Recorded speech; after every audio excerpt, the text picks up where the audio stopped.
I can give just a few moments for our panelists, very briefly though, because I want to be able to open it to the floor, and because we have Josh Wilmodas here as well, I'd like to give him a few minutes. So let's see, Bill, is there anything you would like to say just briefly, please? I would just say that I think I'm really grateful for this last response by Michael, because I think it just illustrated how the wheels have fallen off of this cart, and that it just does not offer a very compelling case against the genre of analysis that I offer. Just to name one point, if you recognize that the creation story of Eve is pictorial, as John Collins says, then what do you mean that Eve is derived from Adam? If there wasn't a surgery that was performed on Adam while he was unconscious and a rib floated out of his side into the air and a woman was built out of it, and if that's pictorial, then what in the world does it mean that she's derived from him? I don't understand what that means. So I think Collins is on the same footing as I am. We have both agreed that you have underlying historical persons and events, but these are just filled with pictorial, metaphorical, figurative images that don't need to be taken literally. Or Andrew, and then I'll go back to Michael. And then we'll... All right, thank you. Thanks, Michael, for your response. Now, I want to respond to the points you raised. Now, first of all, you say that in my book I gave 5 reasons for Plan A, but I didn't give any reason for Plan B. Now, the reason why I give 5 reasons for Plan A is because Plan A, that is God's will, is actually more difficult to defend, right? Because actually, if you ask me which option do I prefer, I would prefer Plan B. Actually, I would say that it's actually not God's will. It's actually in disobedience to God's will, because it sounds awful, right, to get an animal wife. In fact, that was my own preferred version until I came across Joshua Somita's feedback on my book, and that's how I also think that, well, maybe Plan A is defensible as well. That's how I end up considering Plan A too. Right, and I think that maybe Plan A is still defensible for all we know, but I just don't have time to talk about it today, and that's why I focus on Plan B today. It doesn't mean that I gave up. It doesn't mean that I changed anything, right? So then you say that, well, Plan B also doesn't work because why would God give us such a test, right? It seems implausible. But then again, we need to also ask, right? So why? But then again, we also need to think, okay, so nowadays we know that some people do commit the sin of bestiality, right? So people do mate with animals. And on your view, it seems that God should have created humans in such a way that anatomically we shouldn't be able to have sex with animals at all, right? If that is not God's will, but that's obviously not the case. I mean, people can have sex with animals against God's will, and then they can derive pleasure from it, right? So this could be understood as a test, right? A testing that we shouldn't, even if it's pleasurable, we shouldn't do it, right? Because we should follow God. And so I don't see what is implausible about my postulation. Now, and then you say that, well, you don't need to have this model in which Cain have sex with animals, but whether you need or not, right? That's a different issue. Depends on where you date Adam, right? And in any case, it's relevant as an objection to my model because I'm just suggesting a possibility. Whether you need it or not, that's a different thing. I'm arguing that given this model, it is a possible model, regardless of whether you need it or not. Now. And I don't think that there is a need for this, right? If given other considerations, if we need to date Adam not too far back as you do, right? Now I'll come to that point. That's the third point, right? Okay. But now let me go to the second point about racism. You say that, well, this word has been used in different ways. Last century ago, some people use it to label people as not even human, right? But the point why we think that they shouldn't do that is precisely because we think that they are humans, and that's why we think that they shouldn't be labeled as not humans. So again, it's based on the assumption of what human being, what does it mean to be humans, and therefore my response to your initial paper stands, right? I think that you are claiming that your objection about the very ancient view is based on the assumption that those people are in fact human. That's why you think that they shouldn't be labeled as not humans. But again, I said this is based on fallacious or rather unwarranted scientific, philosophical, and biblical assumptions, right? So my response to you stands as well. Now, on your final point, you mentioned about evidence of religion, the absence of which doesn't mean that no evidence doesn't mean that there's no evidence. And then you said that some things may not leave signs in the archaeological record. But we do have evidence, say, for example, of burial practices, rituals related to afterlife, right? So I do think that if a person recognizes that there's a creator God and have view about eternity, then they will need to think about what happens to people after they die, right? So I think these are very much connected, especially if you hold to a biblical point of view, that God created Adam and then put eternity into the hearts, as the Ecclesiastes say. And we do have evidence of that, of burial practices, archaeological record. But then again, those evidence don't go far back as 1 million years, right, as Homo erectus. I mean, they are very recent. They are about 50,000 years ago.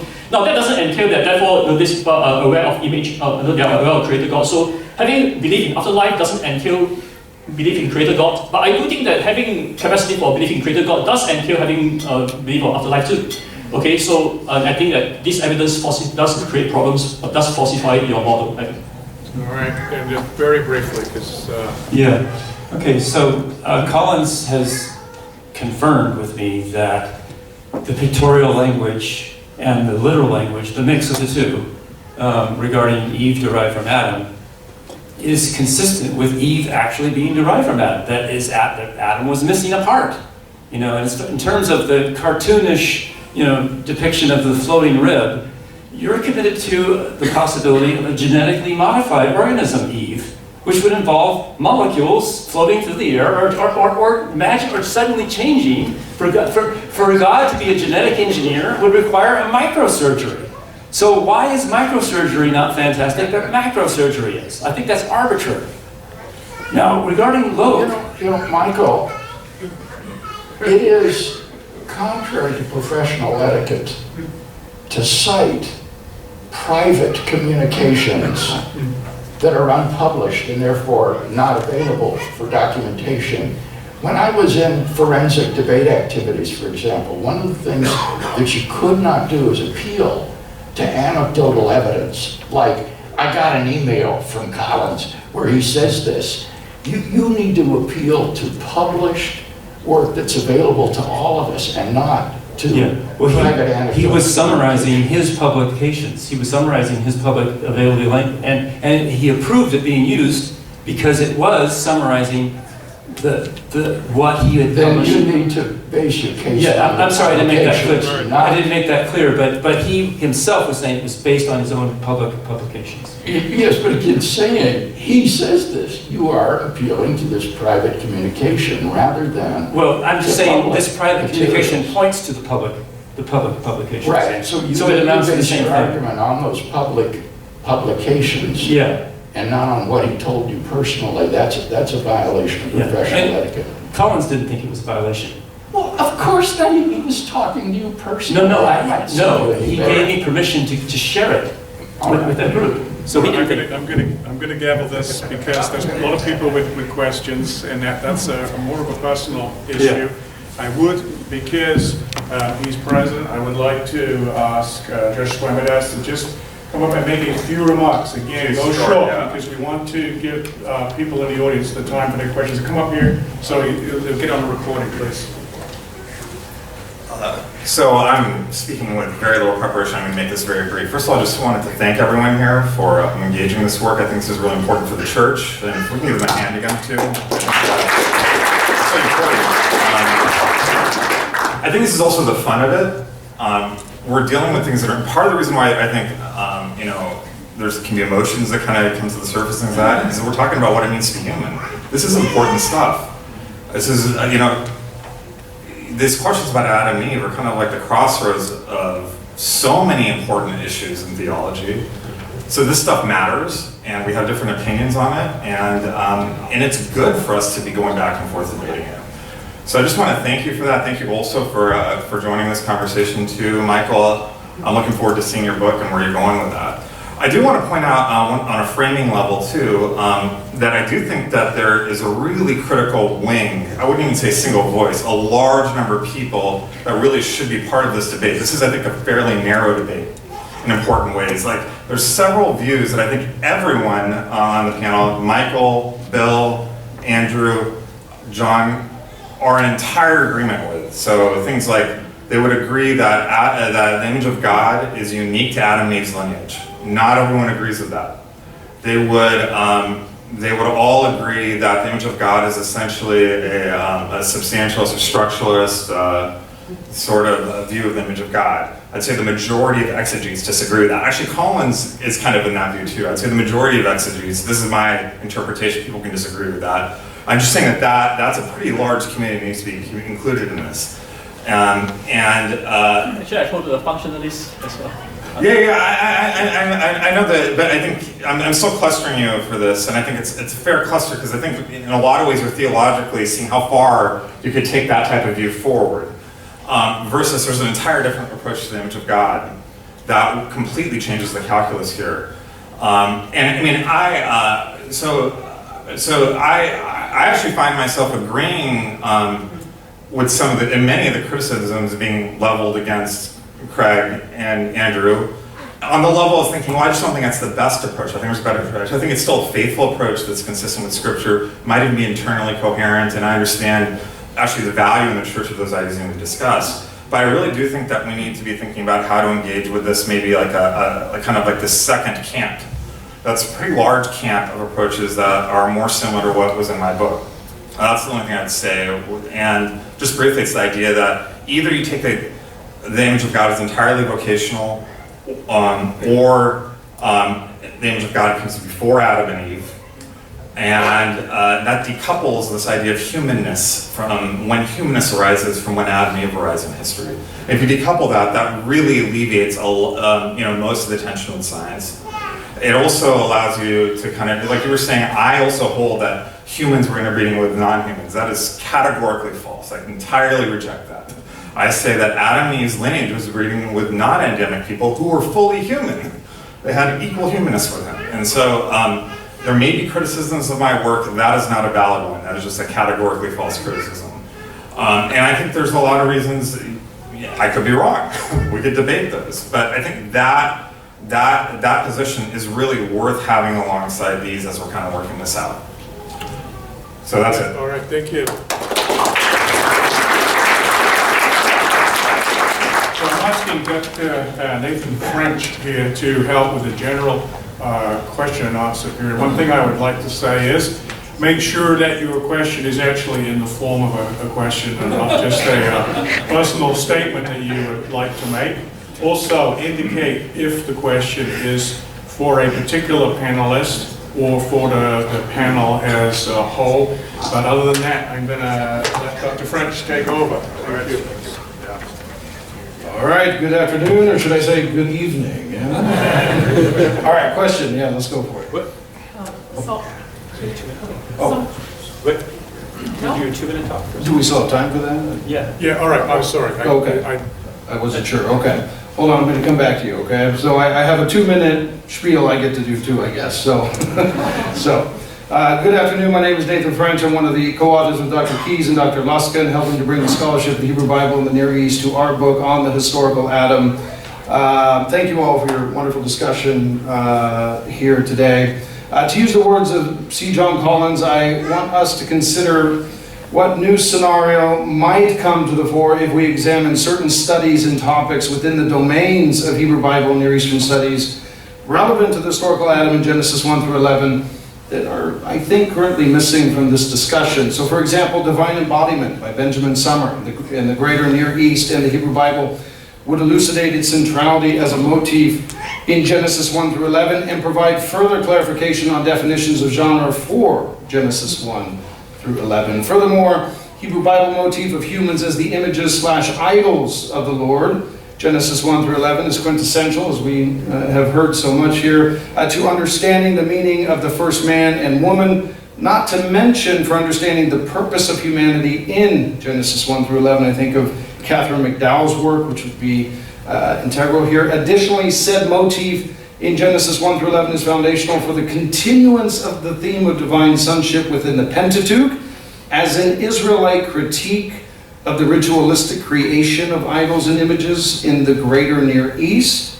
And moreover, we should consider the works of scholars emphasizing the traditions of prophetic scribal culture in Mesopotamia and ancient Israel and what said tradition may mean for divine revelation within Genesis 1 through 11. I think of Alan Lindsay's work Also, the theme of interpreting primeval history in light of the Babylonian exile is necessary to glean its continuity within Genesis 1 through 11. I think of Hilge Kronvig's work especially. Finally, in immense gratitude to our presenters, I'll end with this statement, which I think all of us would agree with here. Without first taking seriously the meaningfulness of Genesis 1 through 11, how these chapters make sense within their ancient context, and how they were interpreted by their ancient audiences, a task riddled with unending complexity and in need of much prayer, I fear that the historical Adam will remain anything but historical. Okay, so we're going to go to questions. We're going to go right back to you here. All right. So my question is for Dr. Loke, but not only. So we know that Abraham's wife Sarah was his half-sister, and from his half-sister proceeded the people of God, Isaac, etc. And so it's not stated in the chronological order, Adam and Eve had Cain and Abel, then Abel died, was killed, and then Cain has a wife. And so we know that later Adam and Eve had more children. I'm not a theologian, but I have always assumed that Cain married one of his sisters, which at that time was fine. Why could that not be the case as opposed to a non-human? Yeah, thank you. Thank you for the question. Now, I'm not excluding the possibility that Cain did have one of his sisters as his wife. But then again, the Bible also doesn't say explicitly that that is the case, right? So that's why in my book I'm considering various possibilities, right? It could be or it could be not, right? It could be a human or it could be a non-human anatomical homo. And so I consider all these various possibilities, and I say that one of these possibilities may help us to make sense of how Adam and Eve, as written in the Bible, can be compatible with population genetics, which indicates that the genetic diversity of all the humans alive today came down from a large population of, say, for example, 10,000 individuals. Right? So that is the data that I'm trying to account for, and I propose a possible model to show how that can work. Yeah. Yeah, let's go ahead. My question is for Dr. Craig. If we compare it with the Gospels, that there are signs of their reliability, which are not necessary conditions to identify them as reliable, would there be a threshold or a specific number of these family resemblances with myth that a narrative must meet to consider it mytho history? If I understand the question, Raul, you're saying how many of these family resemblances need to be exhibited by a piece of literature to fall under that classification. I don't think you can probably set a figure like that. After all, they need to be weighed, not just counted. But I think that Genesis 1 to 11 certainly do exhibit a number and weighty number of these family resemblances of myth to justify saying that these are at least quasi-mythical. Yeah, that's right. Hey, Dr. Craig, I had a question. Based on your mytho historical view, what is your account of original sin? I think that there was an original sin in the sense of a primal sin. You remember I quoted Henri Blocher saying what we have is an account of the historical fall, not a historical account of the fall. That is to say, there was a primal sin by Adam and Eve that opened the floodgates of sin so that it came into the world, and this resulted in spiritual death and alienation from God, just as Paul describes in Romans 5. What I would not agree with, though, on theological grounds, would be the imputation of Adam's sin to all of his progeny. I do not see that it's certainly not taught in Genesis 3, and I don't think it's even taught in Romans 5. So I don't think that there is an imputation of Adam's guilt to every one of us. Secondly, I don't see taught in Scripture that there's an inherent corruption of human nature that is hereditary and gets passed on, such as Augustine thought. And so, while I would agree with a primal sin, I don't agree with either imputation of guilt or corrupted human nature. Yeah. So my question is both for Dr. Craig and Dr. Lowe. So if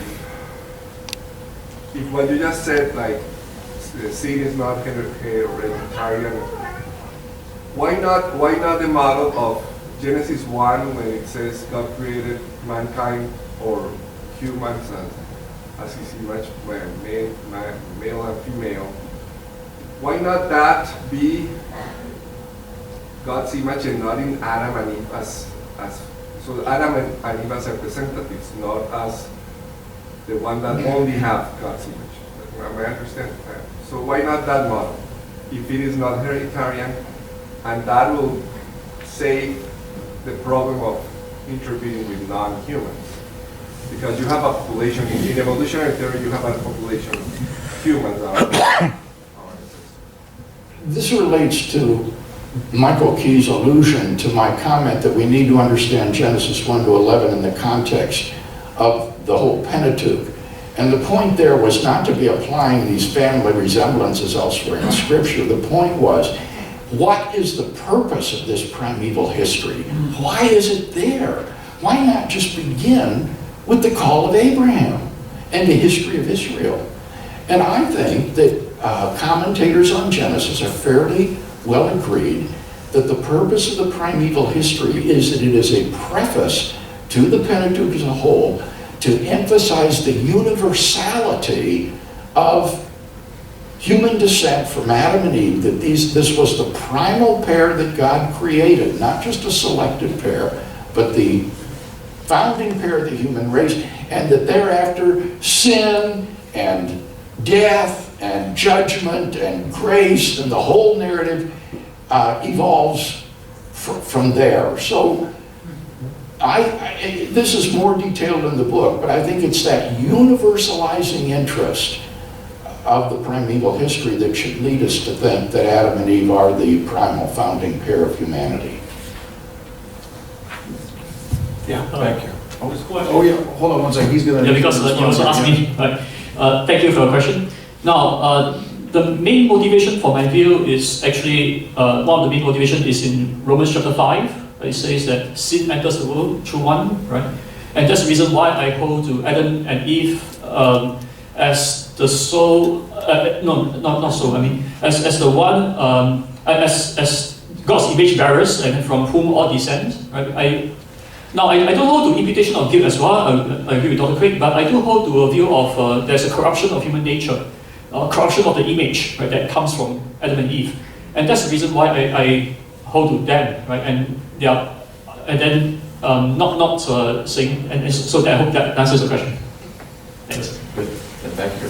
This question's for Dr. Keyes. The question is are you familiar with various publications that have published that large percentage of populations outside of the world have a certain percent of Neanderthal DNA? And if you are familiar with that, how do you reconcile that with more traditional or conservative views of Adam and Eve? Yeah, well, if Adam and Eve were created 500K or back further, I'm very open to Dr. Craig's view that Adam and Eve could go back to 700 to 1 million years ago. I'm astonished. I didn't know that. Yeah. I mean, it was in my longer paper that I sent you. Yeah, it was in there. Anyway. We basically then agree. What are we arguing about? Do you think that Eve was derived as a genetically modified organism? That is an utter triviality compared to the historicity of these figures, their location in history, that you're going to be willing to put 500,000 years ago rather than recently. I mean, that's a minor point. And as I said, I don't even know what it means to say that she derived from him if the story is pictorial, symbolic. Collins says it's a mixture of literal and figurative. It's both. Yeah, well, okay, but Yeah. what does that mean? So Adam has a part that's missing. That's not what derive means. But, you know, Paul says Adam was formed first and then Eve, right? Well, I can affirm that on my view, that there's a chronological priority. Is that what derive means? If the story is pictorial? A mixture of pictorial and literal, and so the idea that Adam lost a piece and then he gets something back that's better. And furthermore, it's the idea that Eve was not derived from an animal, which you speculate that Eve was derived from as a genetically modified organism. Yeah, where you have floating molecules instead of a floating rib. No, it's a possibility. I know, right. Well, I'm talking like Ter Ern Loke here. Yeah, sure. And entertain a variety of possibilities. But right. You see, I look at why on a pictorial account of Eve, you would think Adam has a missing piece. You know, a part of his body that's gone. I mean, that's the very opposite of pictorial, Michael. That's hyper. Let's do another question here. I'm interested in more. Yeah, go for it. Yes, I'd like to ask a question about what was presented on Gordon Fee. Dr. Key specifically, but also Dr. Craig mentioned this. Do you believe, and this brings the debate forward from more than a million years ago to today, do you believe that Dr. Fee was a compatibilist or an egalitarian in his view, based on what you... Yeah, that's not relevant today. I think he was a compatibilist, right, as I recall, but that's not relevant to our discussion of Adam and Eve. Good. Yeah, back here, go. Maybe Dr. Craig or Dr. Keys, can you just comment on the importance of historical reality to Christian worldview? We would say that, I assume we'd say that it's the parable of the prodigal sons, if that was a historical event, it wouldn't add any more to the teaching than the parables. But we don't say the same thing about the resurrection of Jesus. We say that can't just be this metaphorical, true but not factual.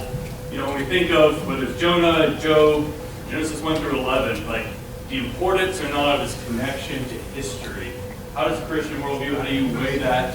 How symbolic can it be or metaphorical versus historical? How do you weigh that out? Well, I think one way that this is really important is, for example, Josh Swamidas has recently said that an excellent book is Nathan Lent's book called The Sexual Evolution, not Revolution, but Sexual Evolution, where he argues for gender fluidity and so on, based on the animal origins of humans.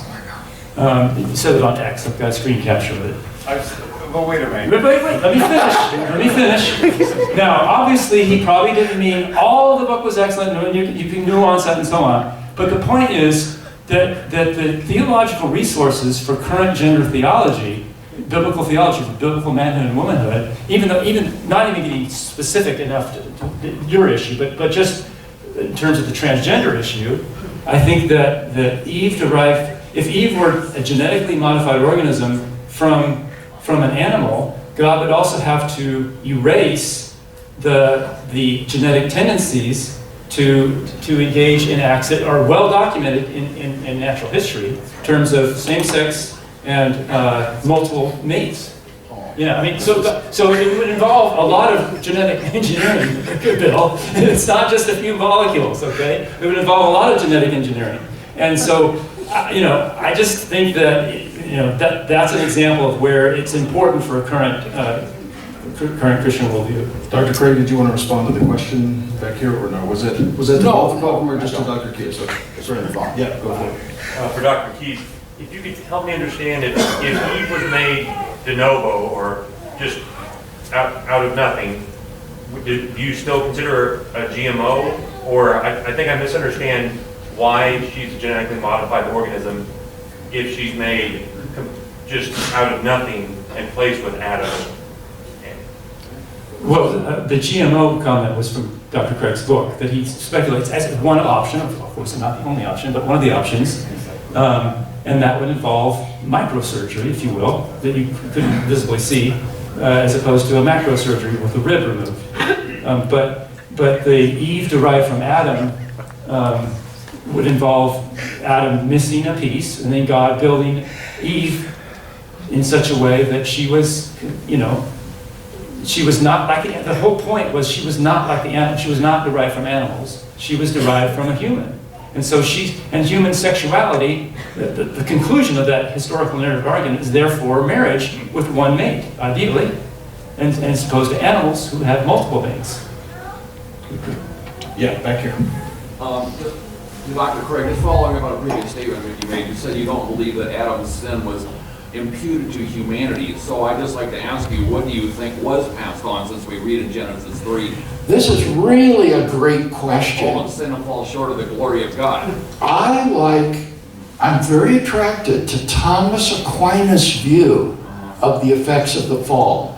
What Aquinas holds is that in the state of innocence, man had what he called a superadded grace, which some theologians have identified with the Holy Spirit, which enabled Adam and Eve to control their bodily impulses of their hominid animal nature. These were subject to the rational soul, which by the superadded grace of God was able to live a sinless life.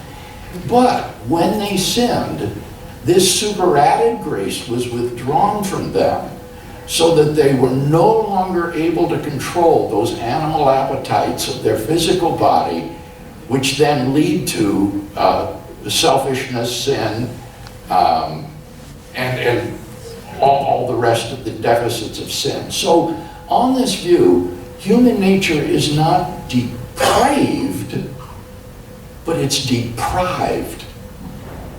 It suffers a privation of that original superadded grace that was given through the Holy Spirit.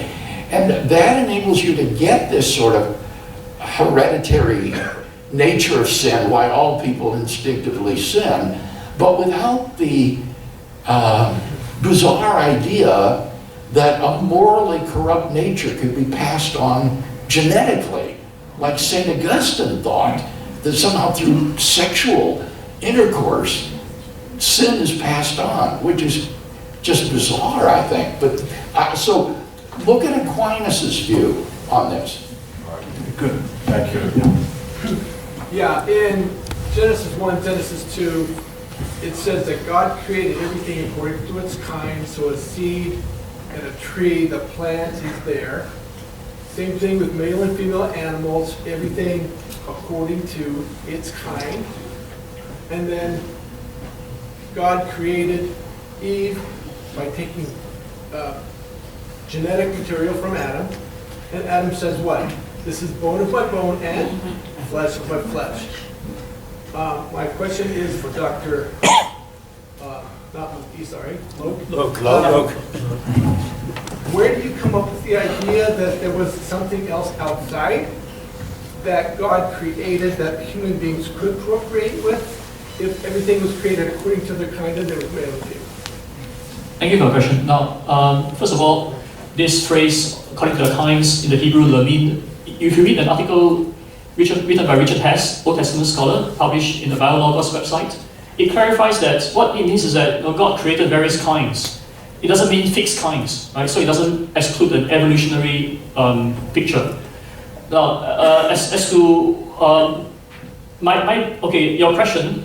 Now, on my view, Eve was created out of Adam, actually. So I do hold to the view that Keyes was defending, actually. So on that point, I differ from Dr. Craig, actually. But it doesn't exclude the possibility that there could be already other kinds of anatomical homo outside. So God created various kinds, right? But then out of these kinds, God also specially created the soul of Adam. And that's why Adam is unique, because he's the God's image bearers. So that's how I see this, and I don't see any conflict with what the Bible says. Yeah, go ahead. I'll say the question, and I think I'll want a follow-up. Thank you. I'll say the question, and I think I'll want a follow-up, and I want to thank all the panelists as well. What is the status on your views of the visions? One example being the Abraham, the establishment of the Abrahamic covenant came through a vision that God gave Abraham. Am I getting that part right? Thinking of Genesis 15, is that what you're thinking? Yes. Yeah, okay. Does this at all strengthen, and I'll say the follow-up now, does this at all strengthen willingly Craig's view, Dr. Craig's view, in that God is more than comfortable using, like, dreams are not real in the same way that this chair is real, and he uses it as a means to provide genuine revelation that is meant to be submitted to and operated by. Does that? I wondered about that in relation to this debate, and even there's a former professor of mine who suggests that when Adam was asleep, God did not do literal surgery, but rather revealed a vision of the status of Eve's relationship to Adam. Same term used there in Genesis 15 and in 32. That's the very claim that he made, Yeah. What do you think, Dr. Craig? There are two kinds of human descriptions of God in the Old Testament. One would be just anthropomorphic language. For example, God riding on the clouds and the arm of the Lord, or the eyes of the Lord are upon the righteous, his ear is open to their prayer. These aren't meant to be taken literally. It's just anthropomorphic descriptions of God. On the other hand, you do have these theophanies, where God seems to be able to appear to someone, like, say, Moses in the cleft of the rock, or other places where God can form a materialization that someone will see. And the question that we're arguing about is, you've got these descriptions of God in Genesis 2 and 3 that portray God as a humanoid deity, walking in the garden, looking for Adam and Eve, forming a dirt statue and breathing into its nose and stuff. And so the questions are these just anthropomorphic descriptions, or is this literal? Is this a literal theophany of God? And it seems to me that given the Pentateuchal author's commitment to God's transcendence in chapter 1, he's not a physical object. He doesn't have a human form. That we should understand these narratives in Genesis 2 and 3 figuratively, or as Collins would put it, pictorially. And that we're not obligated to think that God actually appeared to Adam and Eve in the way that he did to Abraham by the oaks of Mamre, when it says, and the Lord appeared. You've got the language of theophany right there, and you don't have it in Genesis 2 and 3. So isn't it more plausible to think that this is just part of the pictorial imagery? But Vern Poythress, a leading scholar on the topic of theophany with a monograph on it, he says that even if it weren't theophany, he says the language shows us it could have been a theophany, but even if it weren't, it doesn't have to literally say God appeared. Often the text shows us things it doesn't literally tell us. This is one of Collins' principal points. Over and over and over he said this.